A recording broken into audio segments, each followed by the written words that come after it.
Together, growing in faith, changing communities.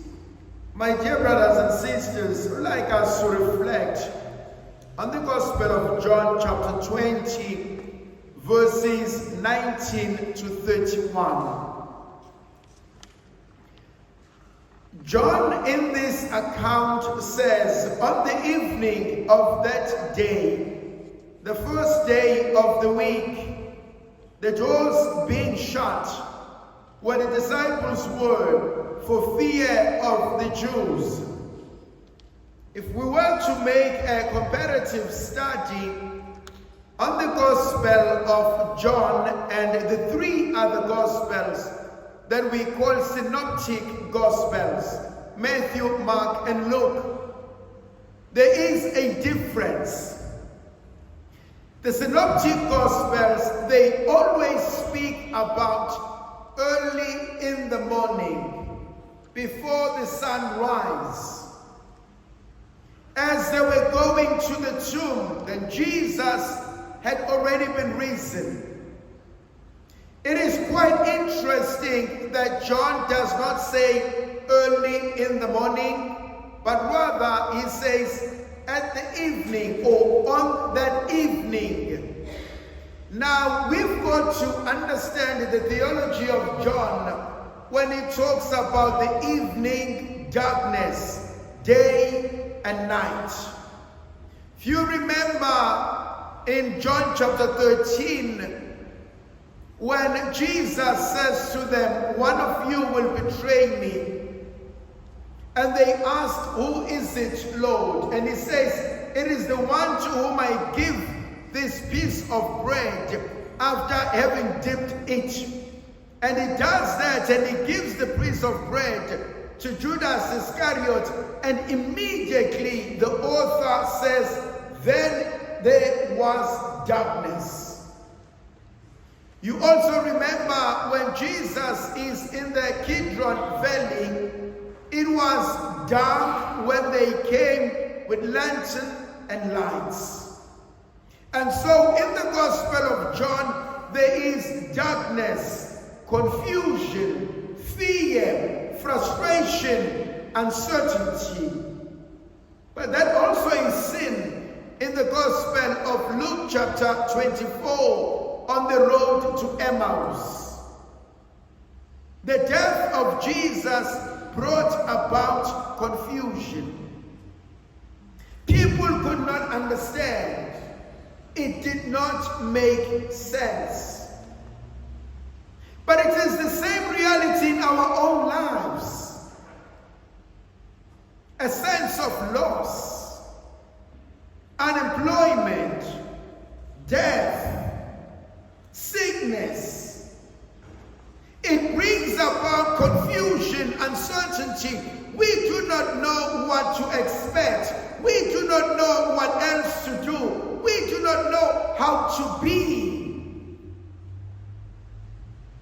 And so John wants to locate us amongst the disciples who are fearful, who are scared, who are confused, who are going through issues. And it says, while they were going through those things, the doors were shut. They did not allow anyone in. Yes, it was literally closed doors, but also in their own lives. There are people who go through a lot in life and they just do not allow someone else in. They don't get me. They don't understand. You don't know what I'm going through. And so they become lone rangers. They suffer in silence. And Jesus comes in. He comes in through closed doors. He does not wait for the invitation.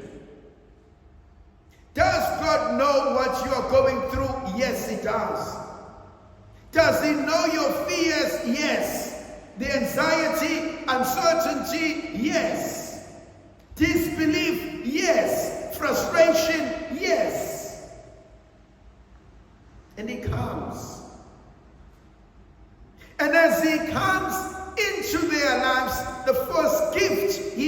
speaks to them, peace be with you. Now, if you understand the whole concept of this word, peace, if you ask in Hebrew or in Aramaic, how are you? Haya Ashe, how are you? The response is, I am well. And the word used is shalom. And you will find the greeting, assalamu alaikum. Walaikum salam. Peace be upon you and also with you. Pajem vobis kum. Peace be with you. That's the word. The first gift that he gives them is the gift of peace. And peace is so deep. Sometimes when I say I pray for peace in my life, I actually am saying I just pray that things can go back to some sort of normality. I pray that I can be okay with myself. I pray that things can just move on. I pray that I can overcome this hurdle. I pray that I can continue to march on. I cannot wait for this to end. I pray for the darkness, the silence of the night, so that I can be at peace within me, with myself. How many of us are praying for that? How many of us are longing for that? How many of us are longing for some sense of sanity? How many of us are praying for alignment in our lives? How many of us are praying that the pain may disappear? How many of us are praying that things can be okay? And that can be summed up in one word: I just want peace. How often do you hear people say, just for peace sake, let's do this? How many of us hear people say, I just want peace, I don't want to argue anymore. I just want to sit here quietly in my corner and be okay with it. Yes, it is a mess, but it's okay. Allow me to sit with this mess. Just give me some peace. And Jesus says, peace be with you. He gives them this sense of peace, knowing that they are hurting. He gives them this sense of peace, knowing that everything is shattered. And he gives them this peace. In this account, he gives them peace 3 times. Peace be with you. Then he does something absolutely unique in the gospel.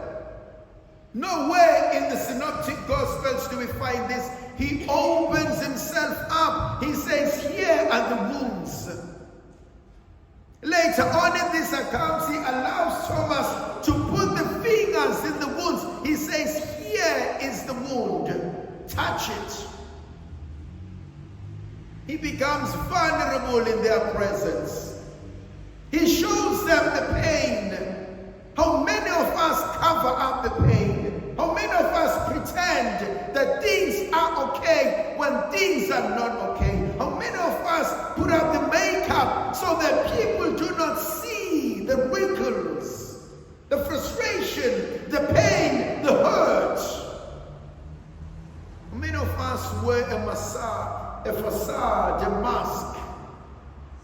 How many of us smile and laugh through the pain?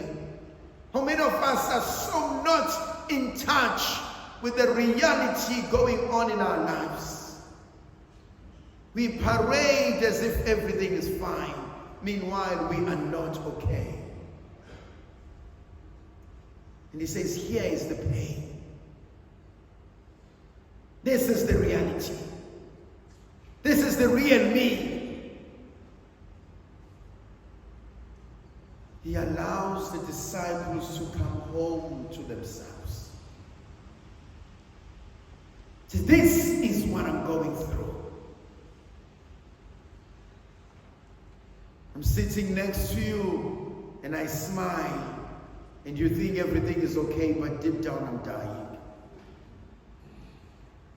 We walk side by side, we hold hands, and our children think everything is perfect. They don't know you just filed for divorce. Sometimes it's okay to say, we are not okay, we are a mess. Sometimes it's okay to say, things are falling apart. Sometimes it's okay to say, I don't know how to deal with it anymore. Yes, Lord. And he says, peace be with you.